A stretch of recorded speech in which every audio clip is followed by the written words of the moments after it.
Hey guys, Mark with Arms and Arms. Sort of an interesting loadout for us today. The used cabinet got a little sparse and I had some time at the range, so I wanted to try some guns out. And what was available was the Hi-Point Carbine and the Doubletap. I believe they call it the Doubletap. So actually one of these really surprised me. So we'll start with the Carbine. Basically loaded up 10 rounds, shot it at 7 yards, got a pretty decent little group, and then ran it a little harder with another 10 rounds, and I'll be honest with you, it's actually a pretty fun little gun to shoot.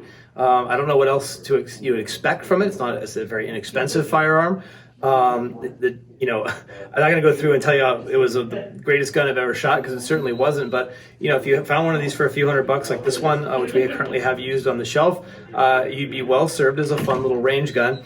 For me, the limitations really were just mag capacity of only 10 was, for a pistol caliber carbine was a little bit of a bore. Part of the fun of those is to run them, hardcore with a full stick of, Glock 33 or something like that, or 33 round Glock stick or something like that. But other than that, you can't really fault a gun that runs. It's got a very interesting recoil sensation to it. The trigger isn't terrible. When you dry fire it, it's just awful. But when you actually get a bullet behind it, it's reasonably comfortable, reasonably enjoyable to shoot. But it's got this kind of weird, slow blowback feel to it. This little chunk when you're shooting it, which is almost soothing. So it's actually a really, really fun gun. I enjoyed it a lot. It grouped reasonably well, even with these little iron sights. I don't know if it makes these TF. I'll have to look that up, put it in the notes. It got a couple of decent little groups out of it. At 25 yards, it shot just fine. Again, my only complaint with this is there wasn't enough fun. I would like to have more than 10 rounds. So that's this guy. That was definitely a surprise. On the other side of the spectrum of surprises was the Doubletap.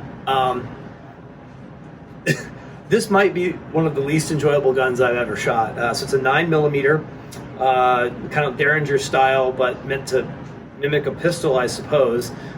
You've got this little, maybe an inch of barrel before all this porting up here at the front of the gun. And it's like controlling a fireball in your hand while simultaneously getting hit in the wrist with a bat. So if you like that, this is probably the right gun for you. I guess if you found one, it works. It's not like it doesn't work. So it is 2 rounds available in a very, very slim package. I guess there is some upside to that, but it's a very wonky gun in the hand. There's also a fair amount of fire coming from the porting, and I even got some from this sort of unsupported chamber here at the back. And I'll roll in a picture. One of the shots of the 4 that I took before I decided I couldn't shoot this anymore literally burned the primer out the back.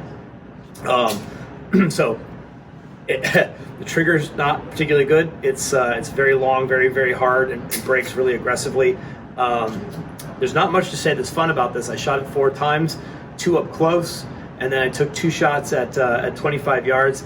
First one was on target, second one was not on target. So I've got a 50% hit rate at 25 yards, which is nothing to be proud of, but I think it was mostly just fatigue from the prior shots, if I'm being entirely honest. So, if you're in the market for, these are both very inexpensive guns at around $300 on the used market, if that's your price point, they both work.